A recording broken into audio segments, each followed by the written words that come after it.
sombre mascarade par Thorpe McCloskey.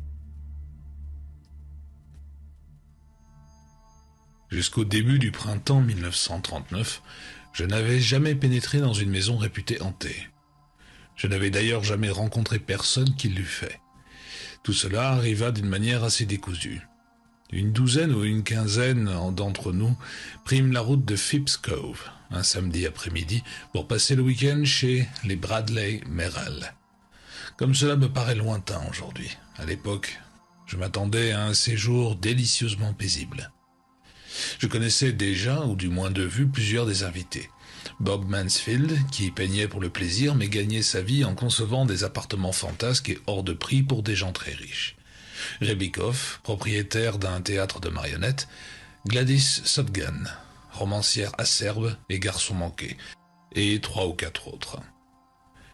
Merrill, soit dit en passant, était, et est toujours, illustrateur.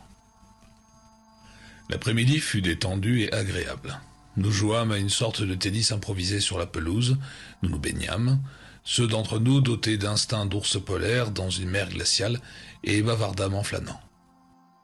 Le dîner fut servi à 7 heures, dans une vaste salle aux murs crème, au plafond élevé dominé par une immense cheminée de marbre noir où brûlait un feu de bois flotté, crépitant et projetant des étincelles multicolores contre l'écran de protection. Le repas s'étira longuement. La nuit était déjà tombée lorsque nous nous retrouvâmes enfin dans le grand salon spacieux et élégant autour de brandy et de highballs.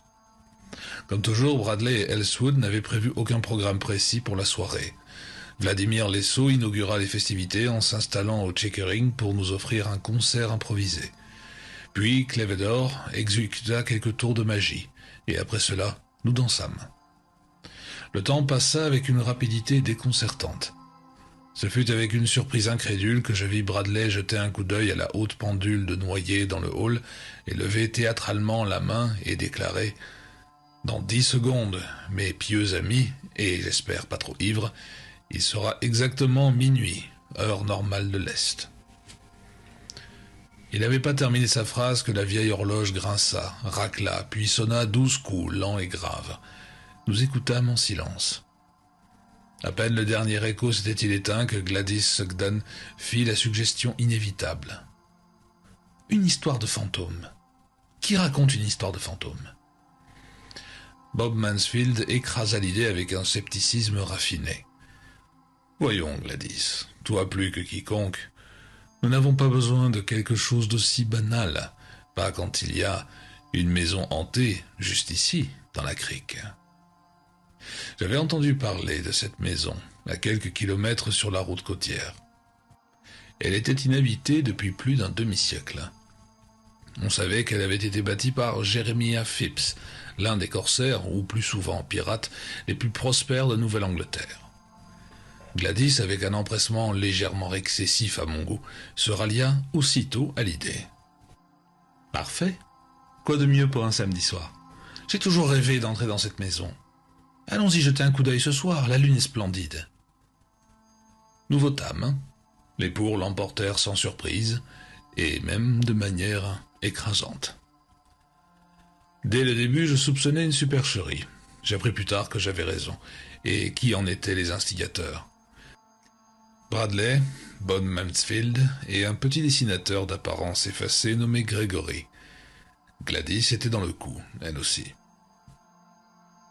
Ma conviction que nous allions assister à une mise en scène fantomatique amateur fut renforcée lorsque je remarquai, pendant que nous nous préparions à partir, que Mansfield et Gregory s'étaient éclipsés sans bruit.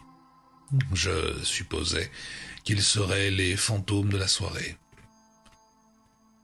Nous montâmes dans 3 ou 4 voitures et parcourûmes les 6 ou 7 kilomètres qui nous séparaient du manoir Phipps, baignés par la lumière de la lune. Il paraissait encore plus ancien, plus menaçant que de jour, avec ses cheminées extérieures décharnées et ses profondes fenêtres à petits carreaux enfoncés dans l'ombre. Tandis que nous nous rassemblions devant cette masse noire, je scrutais les ombres projetées par la maison et par les arbres à la recherche de la voiture de Mansfield. Mais il y avait des dizaines de mares d'obscurité où un véhicule aurait pu se dissimuler. Bradley n'eut ni à forcer ni à crocheter la porte. Elle n'était pas verrouillée et s'ouvrit facilement. Ce détail me parut significatif.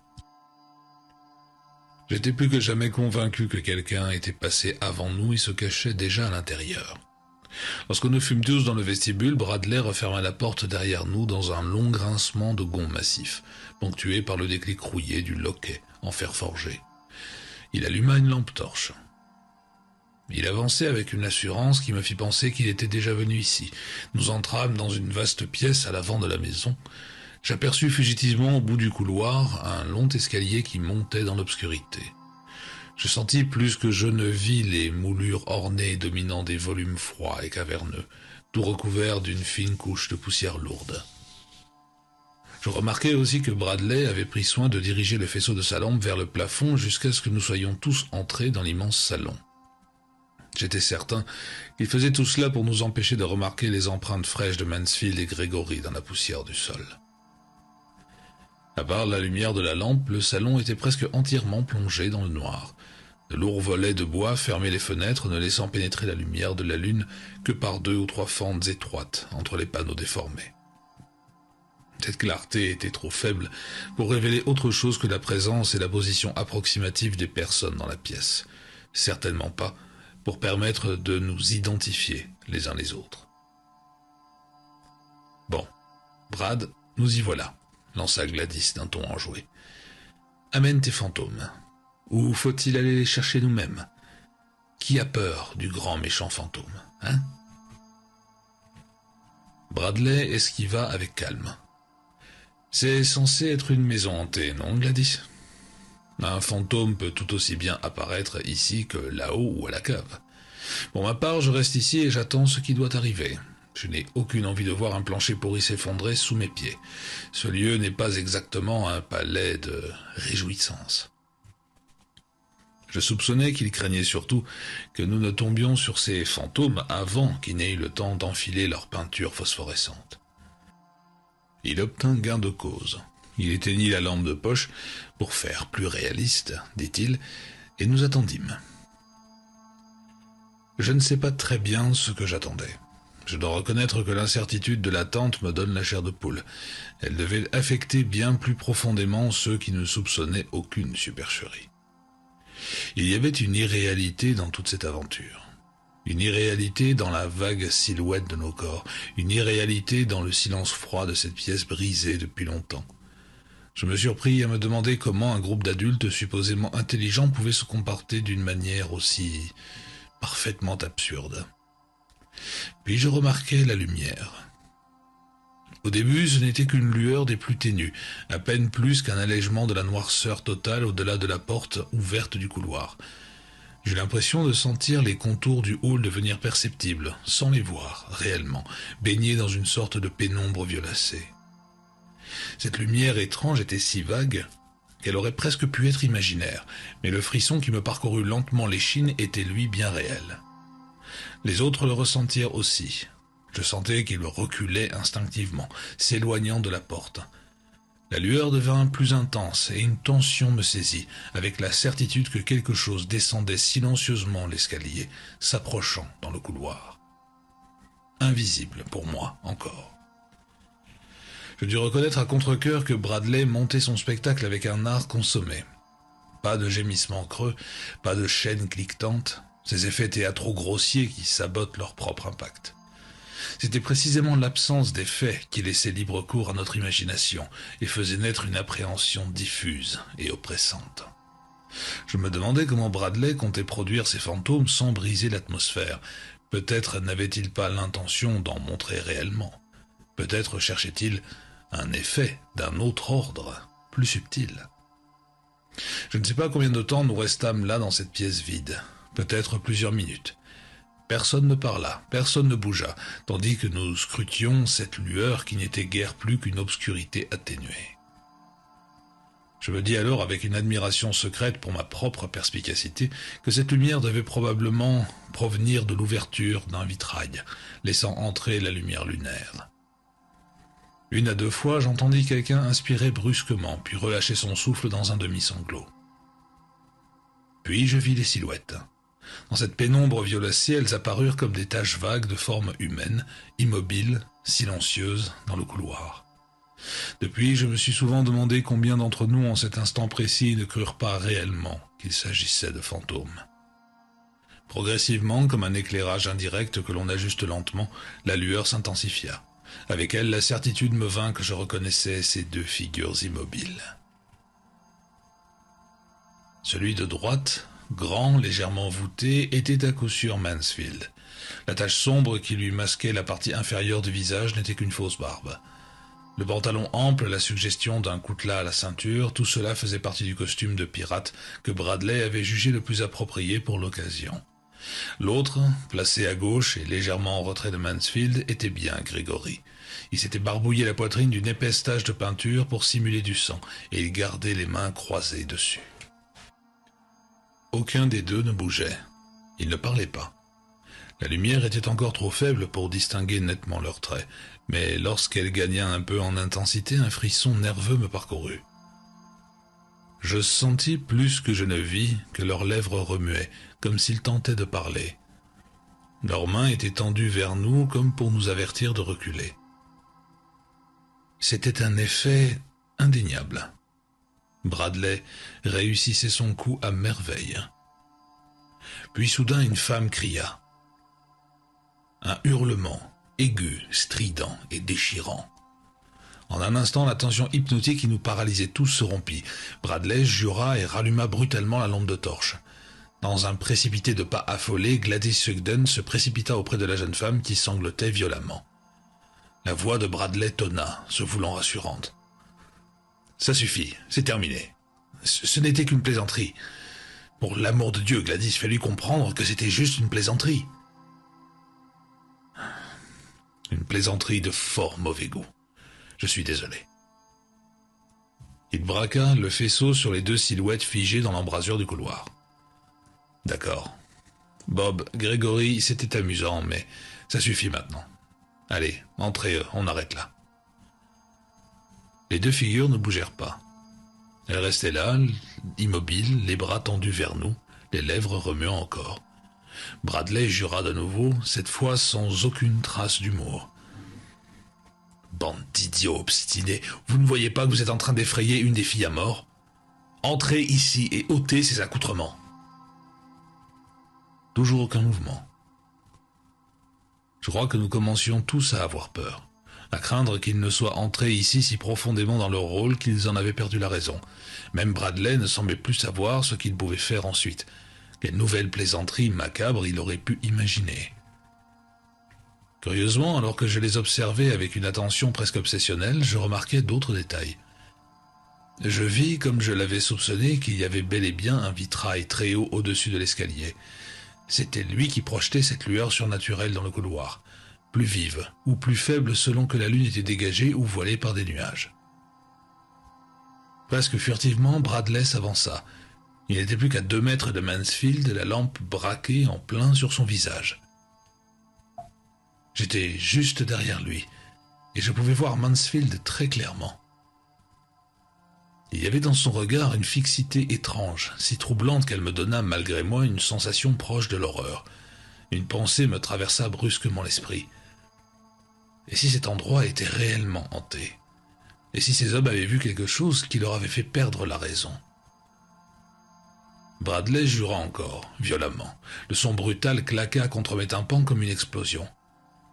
Avec ce juron, Bradley bondit en avant, le bras tendu, droit vers Mansfield. Mansfield et Bradley avec lui reculèrent. Ils glissèrent en arrière, rapidement, sans effort, comme si le sol n'offrait aucune résistance. Ce mouvement soudain me rappela bizarrement le changement rapide des images projetées par une vieille lanterne magique. Puis le tableau se reconstitua. Mais cette fois, Bradley se tenait au centre du couloir. Il regardait sa main droite tendue devant lui avec une expression de stupeur intense. Mansfield et Gregory s'étaient arrêtés au pied de l'escalier, leurs bras toujours tendus vers nous comme pour nous repousser. Bradley parla d'une voix pâteuse comme un homme ivre. « Bob. Bob. » Les épaules voûtées, il avança en titubant. À mesure qu'il approchait, Mansfield et Gregory se retournèrent brusquement et bondirent dans l'escalier. Le faisceau de la lampe éclaira pleinement leurs silhouettes, les marches, le mur au-dessus d'eux. Et alors cela arriva. Quelque chose qui dépasse toute expérience humaine ordinaire. Instantanément, comme un éclair, 2 étrangers apparurent en haut de l'escalier. 2 hommes à la peau hâlée, aux muscles puissants. Des hommes aux dents éclatantes, sous de lourdes moustaches, avec l'éclat de l'or à leurs oreilles et le scintillement de coutelas dans leurs mains. C'était comme un film muet, projeté à une vitesse folle. Il n'y eut aucun son, seulement une violence de mouvement absolue.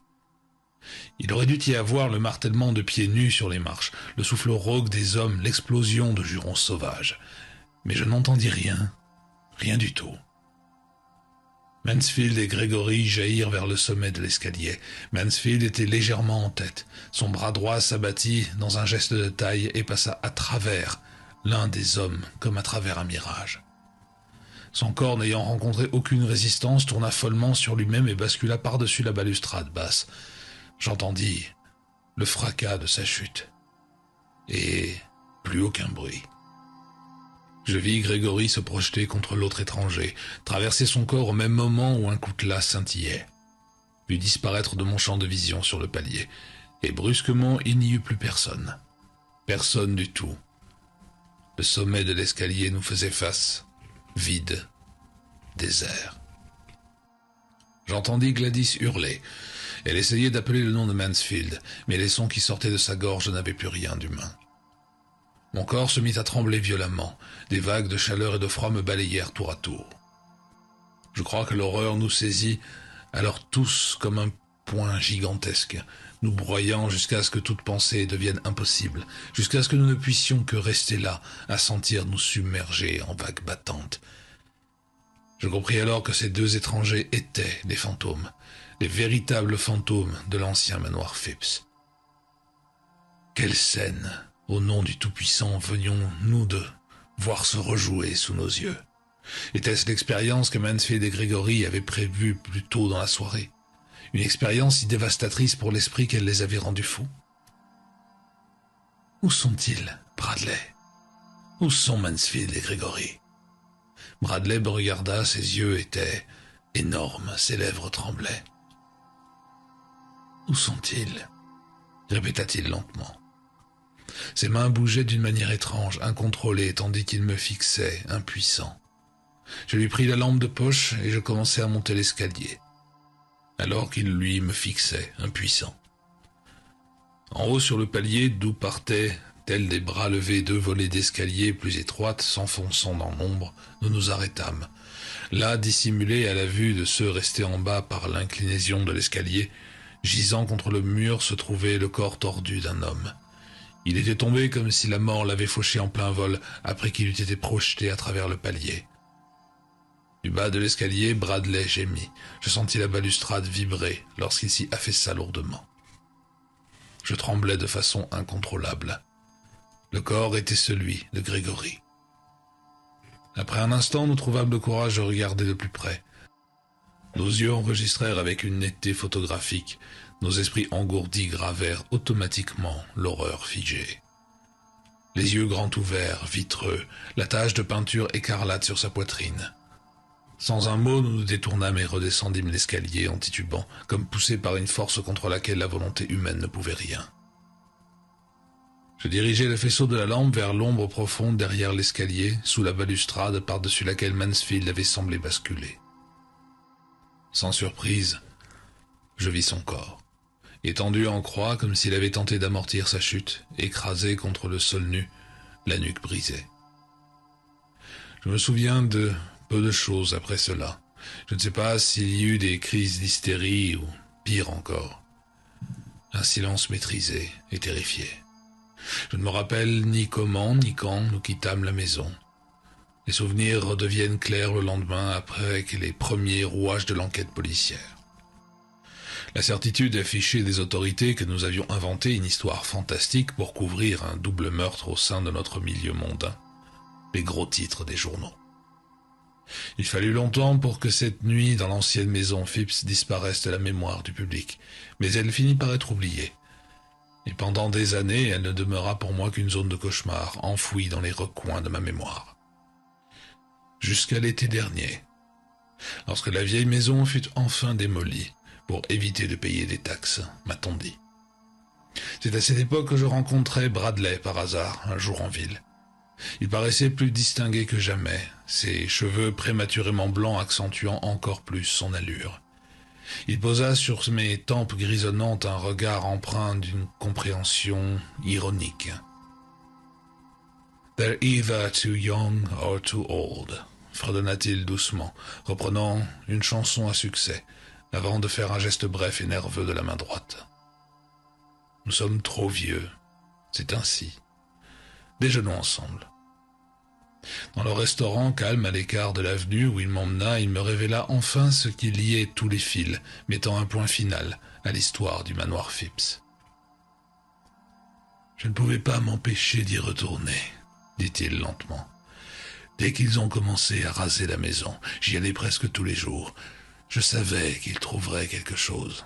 Appelle ça une intuition, une prémonition, ce que tu veux. » Il savait. Je savais qu'il découvrirait quelque chose dans cet escalier. J'ai vu quand ils ont arraché le plancher du palier, dégagé les gravats, la pierre et le mortier en dessous. Cette maison avait été construite pour durer. Quand Phipps l'a bâtie, il comptait bien s'installer définitivement. Mais avant cela, il devait se débarrasser de son passé. Il avait sans doute 2 hommes qui voulaient rester à terre avec lui, même après qu'il eut partagé son butin sanglant avec l'équipage. Mais Phipps savait que ces 2-là n'étaient pas le genre d'hommes qu'il voulait autour de lui, maintenant qu'il aspirait à une forme de respectabilité. Voilà ce qui a dû se passer. Quand les maçons eurent presque fini de combler cet escalier, le vieux Phipps a fracassé le crâne de ces 2 marins, les a jetés dans le mortier et les a recouverts. Ils ont retrouvé les squelettes l'autre jour, tu sais. Je pris ma tasse de café et la reposai. J'ai lu dans le journal qu'ils avaient déterré des boucles d'oreilles en or et des coutelas avec eux. Bradley me regarda longuement. Drôle de détail, ces coutelas. Tu te souviens que le corps de Grégory ne portait aucune blessure et qu'il est mort d'une défaillance cardiaque? Je repris ma casquette, puis la reposai encore. Grégory, Mansfeld. Quelle façon atroce de mourir. Pense-y. Ils ont remonté cet escalier une seconde fois après avoir déjà vu les fantômes. C'était une reconstitution, n'est-ce pas, Bradley? Nous aurions pu les sauver. Ils étaient fous de terreur, mais pas au point de ne pas tenter de nous prévenir. Nous aurions dû les assommer, les attacher, faire quelque chose. Nous aurions dû les sauver. Lentement, Bradley secoua la tête, une expression étrange, lointaine, celle de quelqu'un qui a contemplé l'infini, passa devant ses yeux. Non, mon ami, nous n'aurions rien pu faire. Il était déjà trop tard. Ils étaient déjà morts lorsque nous les avons vus dans ce couloir. Oui, c'était une reconstitution. Ils étaient morts avant même que nous n'entrions dans la maison. Nous n'avons pas vu 2 fantômes cette nuit-là, nous en avons vu 4. Quand j'ai tenté de saisir Mansfield dans le couloir, ma main l'a traversé comme si je traversais le néant. Un néant froid, vide, terrible, comme l'espace noir et mort au-delà des étoiles les plus lointaines.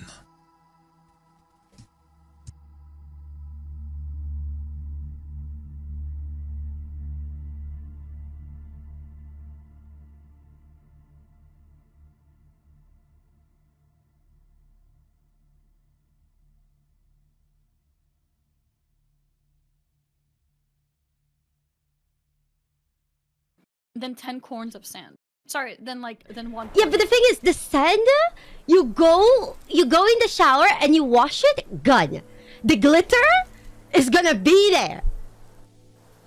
And then The glitter is cool. Like I know you're a gamer and you're not very concerned about it, but imagine if you were with someone and they're like, "Why is it so sparkly down here?"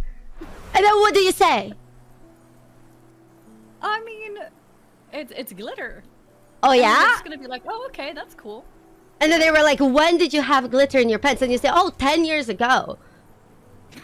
There's no way I think they're gonna run off, Annie. You can't win that social interaction. Okay. You're just gonna lose. All right.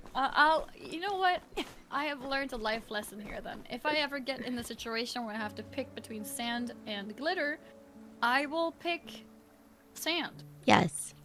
That's the one thing sand is better. I agree, sand is not great. Do you like potatoes? I love potatoes.